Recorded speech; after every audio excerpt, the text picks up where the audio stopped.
Have you ever felt the cold grip of fear as you realized you weren't alone? In this video, I'm going to share a bone-chilling story from my teenage years that still haunts me to this day.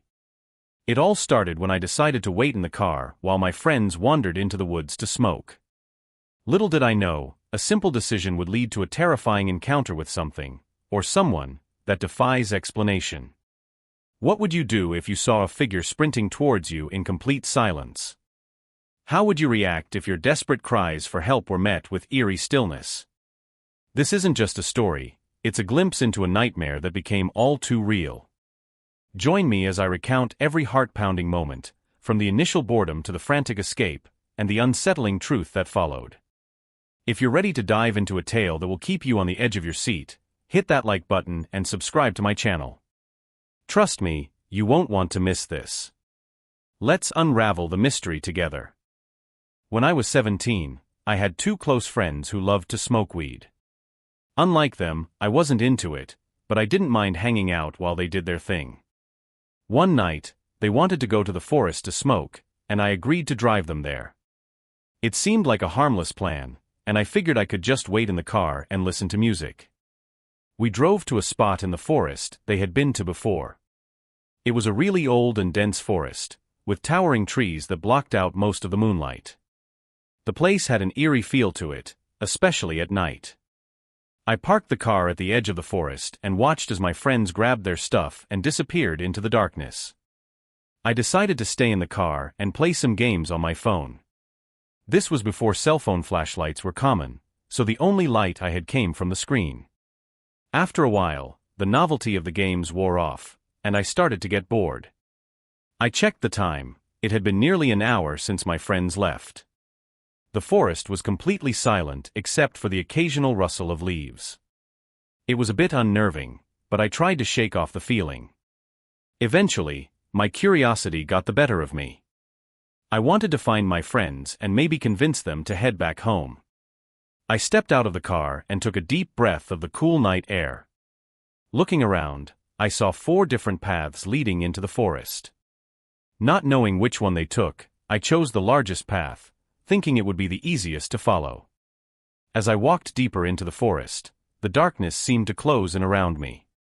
The trees loomed overhead, and the only light was the faint glow of the moon filtering through the branches. Every step I took felt like it echoed through the forest. The further I went, the more uneasy I felt. There was something about the forest at night that made every shadow seem alive. I walked for a few minutes, calling out my friends' names, but only silence answered back. As I continued, I noticed a small dip in the trail ahead. In the moonlight, I could just make out a bench on the other side. My heart skipped a beat when I saw 2 figures by the bench, one sitting and one standing. They were just silhouettes, but I was sure it was my friends. Relieved, I called out to them and quickened my pace. The forest was so quiet that my voice seemed to bounce off the trees and echo back to me. But instead of responding, both figures turned to face me in unison. That's when I realized something was off. They were too still, too silent. A shiver ran down my spine as I stared at them, waiting for them to say something.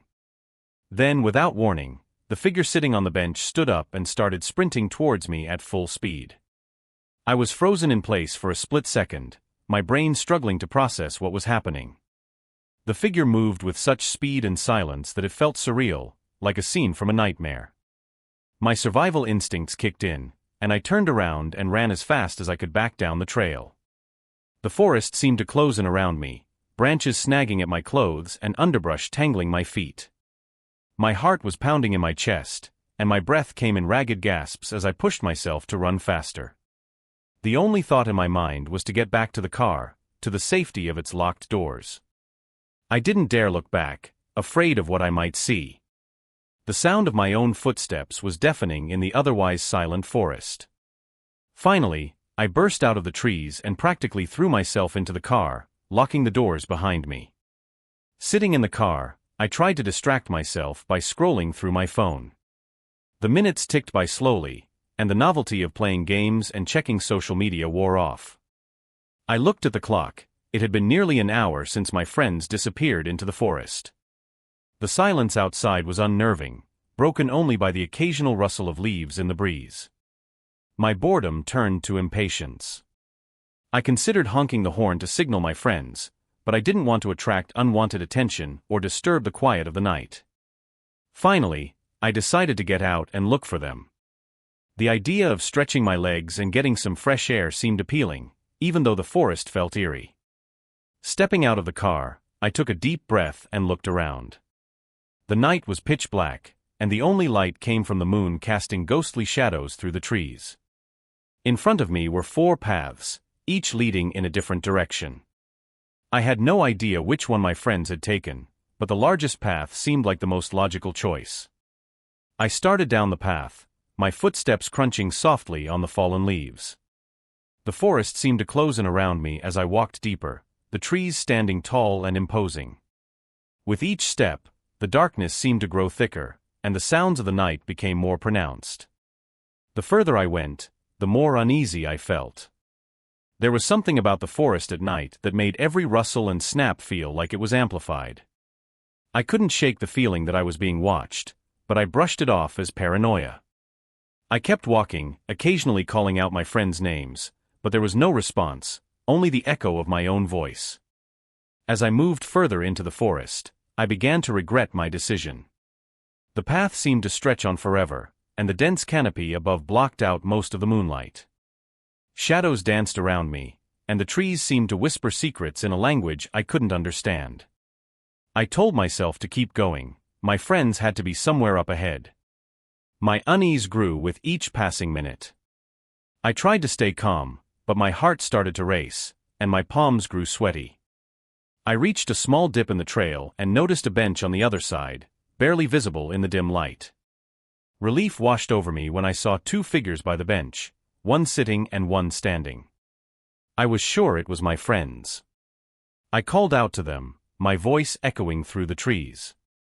But instead of the familiar responses, both figures turned to face me in eerie silence.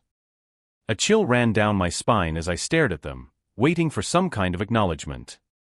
The atmosphere was thick with tension, and I felt a growing sense of dread. Then, without warning, the figure sitting on the bench stood up and started running towards me at full speed. The sight was so unexpected and bizarre that I froze in place, my mind struggling to comprehend what was happening. The figure moved with a terrifying silence, their footsteps making no sound on the forest floor. Panic surged through me, and I turned on my heel, sprinting back down the path. The forest seemed to come alive with shadows and sounds, branches clawing at me as I stumbled and ran. My heart pounded in my chest, and my breath came in ragged gasps as I pushed myself to go faster. I didn't dare look back, too afraid of what I might see. All I could think about was getting back to the car and locking myself inside. The path seemed longer than I remembered, and every second felt like an eternity. Finally, I burst out of the trees and into the clearing where my car was parked. I threw myself inside, locking the doors with shaking hands. I sat there, trying to catch my breath and calm my racing heart. The silence of the night had returned, but it felt different now, more oppressive, more threatening. I couldn't shake the image of that figure running towards me, and I wondered what kind of nightmare I had just escaped from. As I walked deeper into the forest, my eyes strained to see in the dim light. The path dipped slightly, and ahead I could make out a bench, bathed in the faint glow of the moon. Relief washed over me when I saw 2 silhouettes near the bench, one sitting and one standing. They were just dark shapes against the pale light, but I was sure it was my friends. Feeling a mix of relief and annoyance, I called out to them, "Hey! What are you guys doing out here?" My voice echoed through the trees, breaking the eerie silence. I expected them to laugh or shout back, but instead, both figures turned to face me simultaneously. The movement was unnaturally synchronized, sending a chill down my spine. For a moment, I stood frozen, trying to process what I was seeing. The figures remained motionless, staring at me. The moonlight barely illuminated their forms, making it impossible to see any details. I called out again, a bit louder this time, "Guys, it's getting late. Let's go." But still, they didn't respond. The silence was oppressive, the kind that makes your ears ring. I felt a growing sense of unease, the hair on the back of my neck standing on end. There was something off about the way they moved, the way they stood so still. My mind raced, trying to rationalize the situation. Maybe they were messing with me, trying to scare me for fun. I took a hesitant step forward, my eyes never leaving the silhouettes. As I moved, the figure that had been sitting slowly stood up. The way it moved was unsettling, almost mechanical. I stopped in my tracks, my heart pounding in my chest. The air seemed to grow colder, and I could feel my pulse in my throat. Suddenly, without any warning, the figure that had been sitting started running towards me at full speed. The sight was so jarring and unexpected that I froze for a split second, my mind struggling to catch up with what my eyes were seeing. The figure was completely silent, its footsteps making no sound on the forest floor. Panic surged through me, and I turned and bolted back down the path. My breath came in short, ragged gasps, and my legs felt like they were made of lead. The forest around me was a blur of dark shapes and shadows as I sprinted, my only thought being to get back to the car. Every instinct screamed at me to run faster, but the darkness and uneven ground made it difficult. I stumbled over roots and rocks, barely keeping my balance. The image of that silent, sprinting figure was burned into my mind, driving me to push through the fear and exhaustion. As I ran, I kept expecting to feel a hand on my shoulder, to hear footsteps closing in behind me. But there was nothing, only the sound of my own frantic breathing and the pounding of my heart. The path seemed to stretch on forever, but finally, I saw the faint outline of the clearing where my car was parked. I burst out of the trees, my legs burning with the effort. I threw myself into the car, slamming the door and locking it with trembling hands. I sat there, gasping for breath, my eyes darting around the darkness outside. The silence of the night had returned, but it felt even more oppressive now. My mind raced, trying to make sense of what had just happened. I kept glancing back at the path, half expecting the figure to appear at any moment. But the forest remained still and silent, as if nothing had happened. I couldn't shake the feeling that I had just narrowly escaped something terrible. I stayed in the car, my hands gripping the steering wheel, trying to calm my racing heart. A few minutes later, my friends emerged from a different path, laughing and talking as if nothing was wrong. When they saw my pale face and wide eyes, their expressions turned to concern. I told them what had happened, but they hadn't seen or heard anything. They tried to reassure me, saying it must have been my imagination. But the memory of that figure, running at me in silence, was too vivid to dismiss. Even now, thinking about it sends a chill down my spine. As I stood there, frozen in place, the figure that had been sitting slowly rose to its feet. The way it moved was unnatural, almost mechanical, and it sent a shiver down my spine. Before I could fully comprehend what was happening, the figure suddenly broke into a full sprint, heading straight for me. The sight was so jarring, so completely unexpected, that I felt my stomach drop. My brain finally kicked into gear, and I turned and ran as fast as I could. Panic surged through me, making my heart pound in my chest and my breaths come in short, ragged gasps. The darkness of the forest seemed to close in around me, and I stumbled over roots and rocks, barely able to keep my balance. The most terrifying part was the silence. The figure moved without making a single sound, no footsteps, no rustling of leaves, nothing. It was as if it was gliding over the ground, a silent, relentless pursuer. Every instinct in me screamed to run faster, but the uneven ground and the darkness made it almost impossible. I glanced over my shoulder, my eyes wide with fear, but I couldn't see the figure. The darkness swallowed everything beyond a few feet in front of me. I could feel it, though. I could feel its presence right behind me, closing in. The thought of it catching up to me, of feeling those silent, cold hands on my back, drove me to push through the fear and exhaustion. My legs burned with the effort, and my lungs felt like they were on fire, but I couldn't stop. I had to get back to the car, to safety. The path seemed to stretch on forever, each step feeling like a mile. My mind raced, filled with images of what might happen if the figure caught me. I tripped over a root and went sprawling to the ground, the impact knocking the wind out of me. For a moment, I lay there, stunned, the taste of dirt and leaves in my mouth. But the fear was stronger than the pain, and I scrambled to my feet, adrenaline pumping through my veins. I could feel the figure getting closer, its presence like a dark shadow over me. The silent chase was surreal, like something out of a nightmare. Every instinct told me to keep moving, to get away from whatever it was that was pursuing me. The thought of those silent footsteps, of that cold, emotionless figure, was enough to keep me going. My breaths came in harsh gasps, and my vision blurred with tears of fear and frustration. I could see the faint outline of the clearing ahead, the safety of my car just a few steps away. Summoning every last bit of strength, I sprinted towards it, my legs screaming in protest. I burst out of the trees and into the clearing, my heart pounding in my ears. I didn't slow down until I reached the car, practically throwing myself inside and slamming the door behind me. I locked the doors with shaking hands, my whole body trembling with adrenaline and fear. I sat there, gasping for breath, my eyes darting around the clearing, expecting to see the figure emerge from the darkness. But the night was still and silent, as if nothing had happened. The oppressive silence of the forest had returned, but it felt different now, more menacing. My mind raced, trying to make sense of what had just happened. The figure, the silent chase, it all felt like a nightmare, but it was too vivid, too real to dismiss. I kept my eyes on the path, half expecting the figure to appear at any moment, but nothing came. Finally, I started to calm down, my breathing slowing and my heart rate returning to normal. The fear lingered though, a cold knot in my stomach. I couldn't shake the image of the figure sprinting towards me, its silent, relentless pursuit. It was a memory that would haunt me for a long time to come.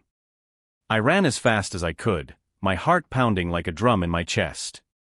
The path seemed endless, and every step was a struggle against the darkness and the terror that pushed me forward.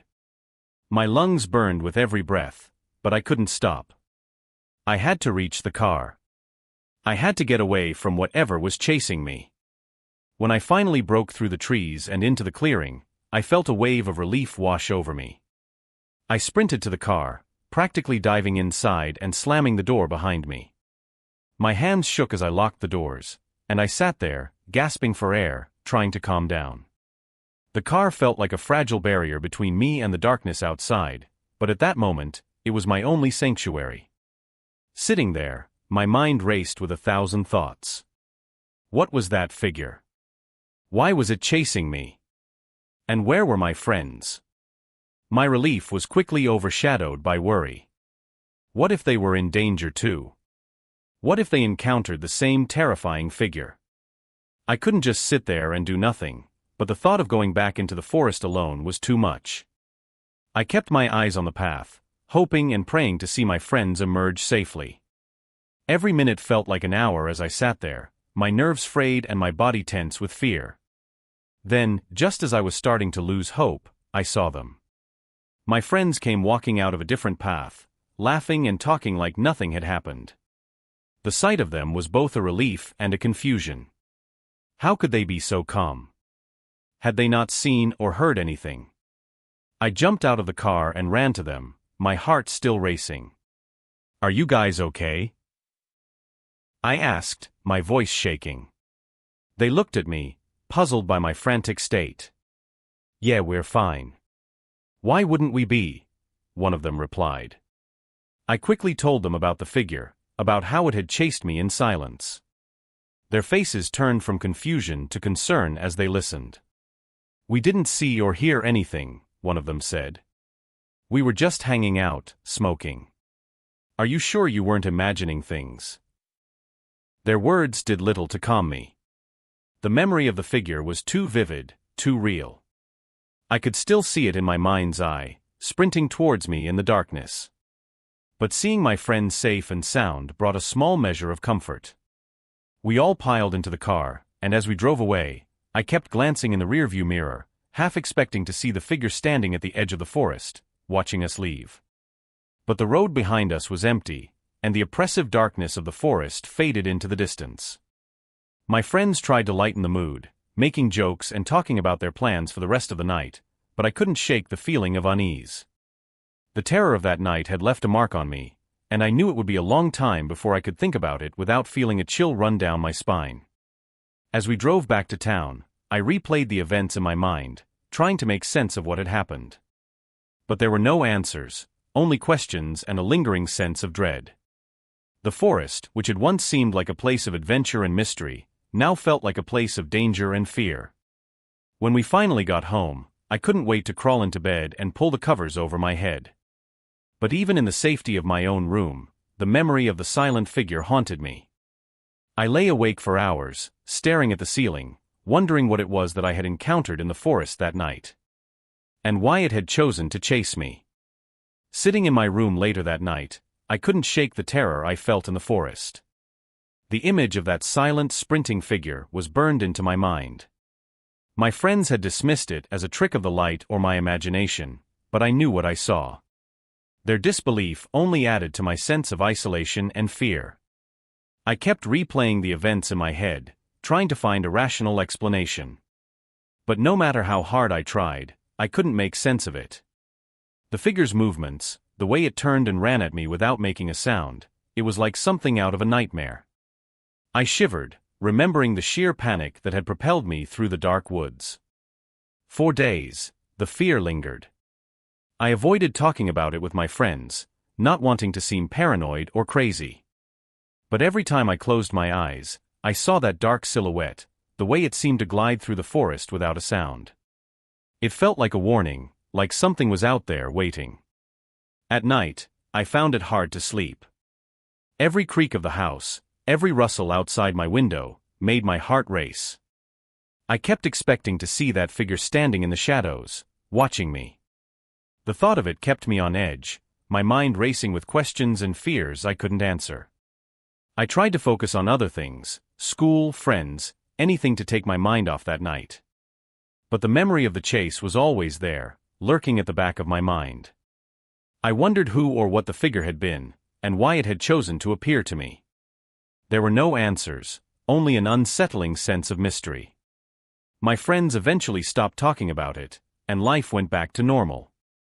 But for me, the fear never fully went away.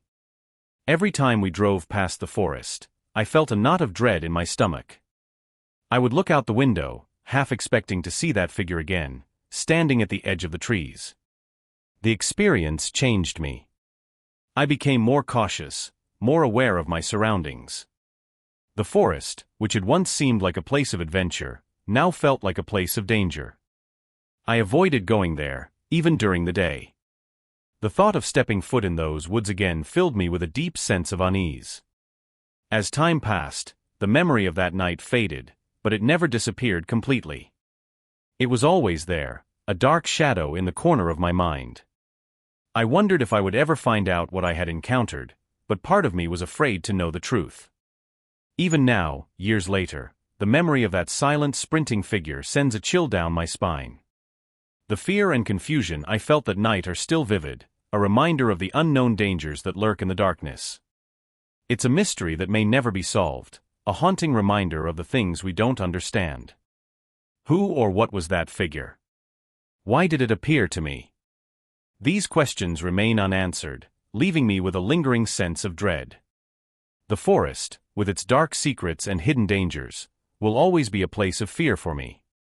And the memory of that night will always be a reminder of the unknown that waits in the shadows.